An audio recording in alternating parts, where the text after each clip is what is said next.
everyone to today's CSI seminar on psychological safety at work.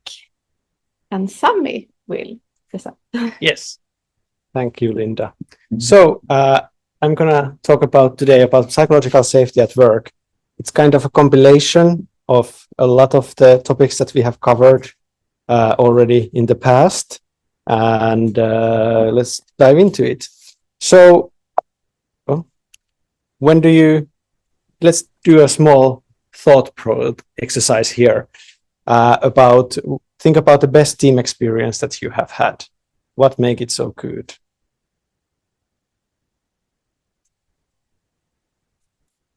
No, you can think about it only.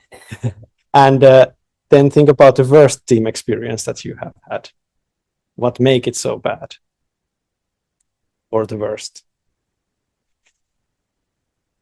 I hope that you all think like inclusivity and things like this, that you are open to express yourself and relate to things like that. And that is kind of what psychological safety is. It's a shared belief that it is safe to discuss ideas, experiment, take risks, give feedback, and learn from the mistakes. It doesn't mean that you have to be overly friendly all the time, but it means that you need to be respectful and mindful about the others. And this also comes to the central dogma of coaching. Your thoughts, regulate your own thoughts, or you feedback them. Then you have your emotions that are regulated by your thoughts, and your emotions go backwards to your thoughts. And your emotions also goes towards the actions and back to the emotions. But it's crucial to identify that there is this judgment-free space where anything is allowed in your thoughts and emotions. However, you have in action part, you have the value space where you need to consider the ethics and moral values here. But why should we consider psychological safety, especially at the workplace? So if we think about psychological safety as a mountain that you want to climb, psychological safety as the base of the mountain, you can think it as that psychological safety is allowing for inclusion. Inclusion is then creating diversity, and diversity facilitates performance. So basically, the psychological safety being base that can lead to a performance. However, you need to facilitate it. And that there is an increased, what does the psychological safety cause is increased problem solving and innovation, better health and well-being, more adaptable to change, greater collaborations and knowledge sharing, and stronger inclusion and diversity. But what does science say about all this? So there is one study on drug development teams, 62 drug development teams, with varying degree of diversity. And in this study, they measured how does increasing in diversity affects the performance. And they saw that teams where you have more psychological safety perform better if you have also more diversity, and vice versa. Another example is from Google. They had this big project Aristotle where they worked with 180 teams to identify what factors are important for workplace achievement. And they saw that psychological safety was the most important factor, weighing over 40% over the other factors. And finally, there is an example from Chernobyl meltdown where it has been shown that one factor affecting to this was that at their workplace, there was no psychological safety to discuss about their concerns. And that kind of was one of the factors that had an impact there. So what do we want to? We want to achieve a psychological safety at work. We at the CSI want to suggest a model, academic compass model, how to achieve the psychological safety. And we have divided this into 5 different components that you can see here, and we will go through each one of them. But first, I want to highlight that psychological safety, it's an effort where everybody needs to contribute, and that there is 3 levels to it. There is the management that can have an impact. Then there is individual member, each one of you can have an impact there. And then there is the team part where a group of people affects the psychological safety. So let's go through these components. First one is inclusion, belonging, and fairness. If we think about this, it's a very important factor. If we think about the opposite of inclusion, exclusion, that has a big impact on how we feel at workplace, right? And if we have exclusion, there might be behind the reasons like bullying. So it has been shown that 5 to 45% of all the students encounter bullying during their studies, and also that 17 to 46% of adults experience bullying at their workplace. And we can think about the bullying at the workplace as a staircase model, where there is a staircase to normalize the abusive behavior. So you basically start from desensitization, and you move forward toward shifting norms, breaking boundaries, justification, social influence, and all the way of perpetuations in power dynamics. So these are all small steps from another, but going from 1 to level 6, it's a huge shift that contributes a lot to the psychological safety. That's why we want to suggest a common model, a common mental model, that everyone is part of creating an environment where all individuals feel welcomed, respected, and valued. And we want to also suggest things that you can yourself do in this at work. And I state here some examples. They are not all, and I state some examples for all the different levels. So at the management perspective, you can provide regular training on unconscious bias and inclusivity. You can use surveys to address issues and address the gaps as well. As an individual, you can make an effort to learn colleagues' names. I think this is one of the easiest ones, because everybody should know in your team your name. And actively listen during conversations. At the team level, you should establish norms of inclusive communication and regularly review team practices that they are fair for everyone. In the next component, emotional psychological safety, we want to highlight the environment where individual feels safe to express themselves without fear of judgment, discrimination, or emotional harm. We can visualize this by the hand model of the brain. So if you think about your hand, you have a hand with wrist as a brainstem, which is part of the autonomic functions. Then you have amygdala, represented by your thumb, the emotional response. And then you have your prefrontal cortex, all the other fingers, as the complex decisions and emotional management.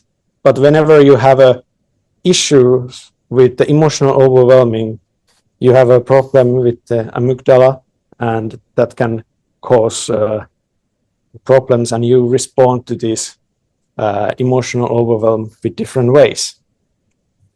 And usually that is a fear response. And ways how to handle this situation is fight, say no, or push somebody away. You can flight, you can leave the situation, avoid. You can freeze. You are deer in the headlights, you're unable to move. You fawn, you people please, you don't say no to people. And finally, you flop, total disorientation or loss of your bodily control. And at workplace, these are manifested in different ways. So here is a long list of things. So you can have avoidance behavior, defensive communication, procrastination. And when we look at each one of these, they all are kind of similar, that you have each one of these responses are represented here. So there is a connection with the emotional overwhelm and the behavior patterns that you are seen at the workplace. And if we think about some practical tools to work around these, as a management, you can model vulnerability by sharing their own experiences. You can have one-on-one checkups about well-being and workload. At the individual member level, you can practice active empathy and validate others' feelings. You can take responsibility of managing the personal stress and support and seek support when needed.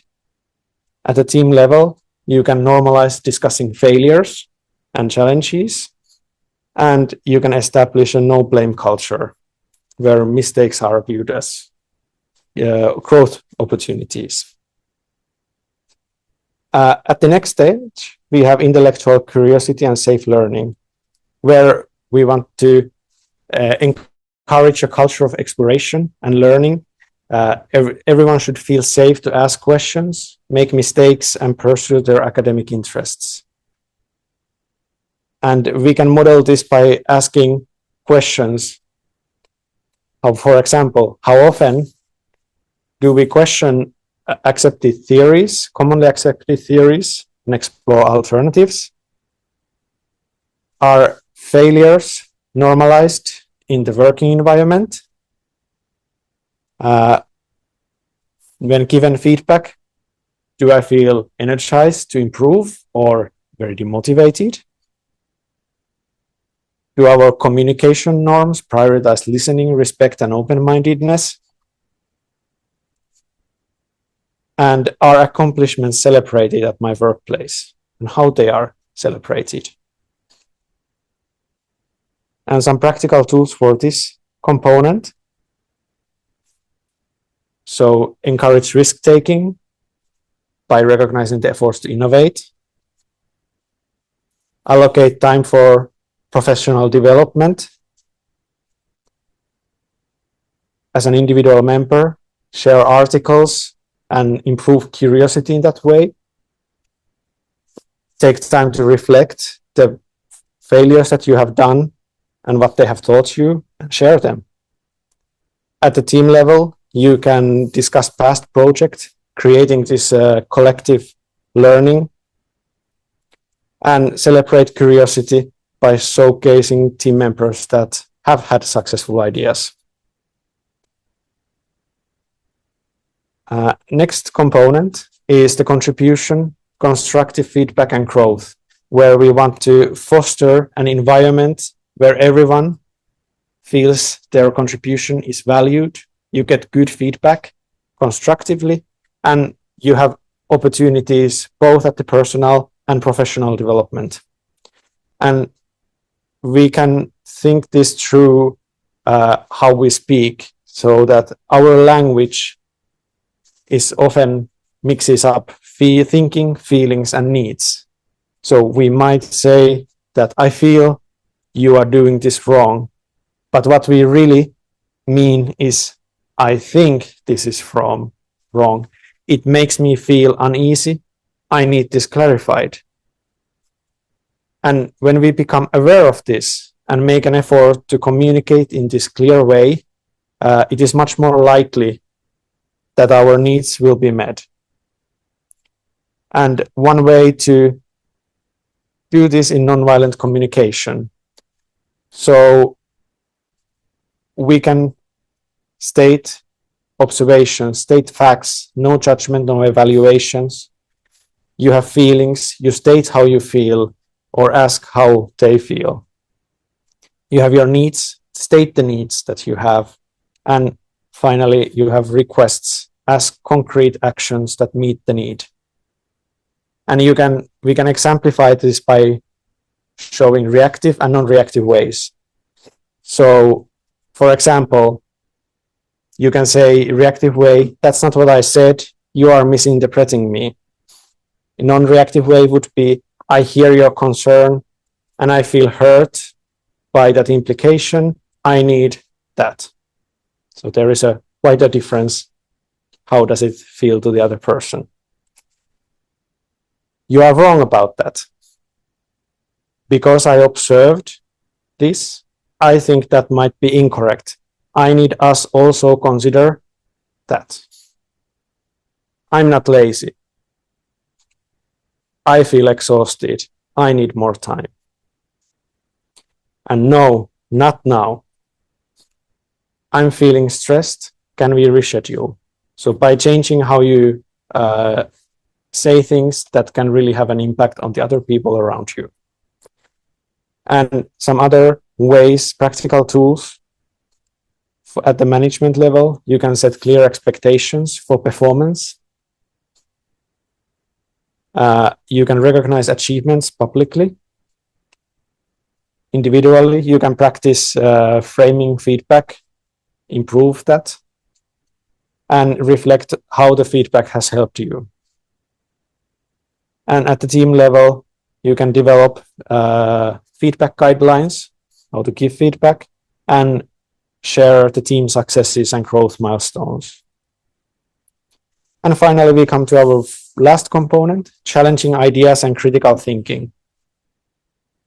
What we mean by that is that to create a space where everybody is encouraged to think critically, challenge existing ideas, and engage in meaningful debates while maintaining respect and openness. And we can think this through coaching. So, and use it as a tool. So we can build confidence to challenge ideas. For example, we can develop assertiveness and manage emotional risk. We can strengthen critical thinking skills by learning questioning techniques, decision-making frameworks. We can create more psychological safety, building trust and challenging with empathy. We can address power dynamics, empower junior voices, and guide leaders to lead well. And finally, we can encourage reflection and feedback by using post-discussion reflection and feedback skills and improve those things. Practically, how we can improve this at the management level, we can establish a culture where challenging ideas is a strength. We can actively involve junior members in decision making. We can be open about having own ideas questioned and view it as an opportunity to improve them.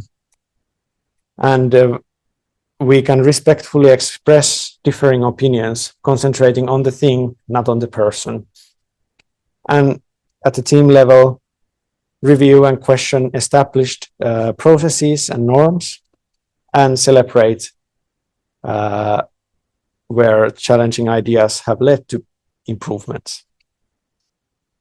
So taken together, this kind of whole model, we can kind of apply it by saying that creating a psychological safety at work is always everyone's task. It really requires work at all levels, and especially respect and open communication, but it's achievable by small steps and improving small things at a time. So with this, I want to thank you all for listening. And before we close the Zoom, I want to show the reflection points that you can do at yourself, and we will continue here in the room. So thank you for listening.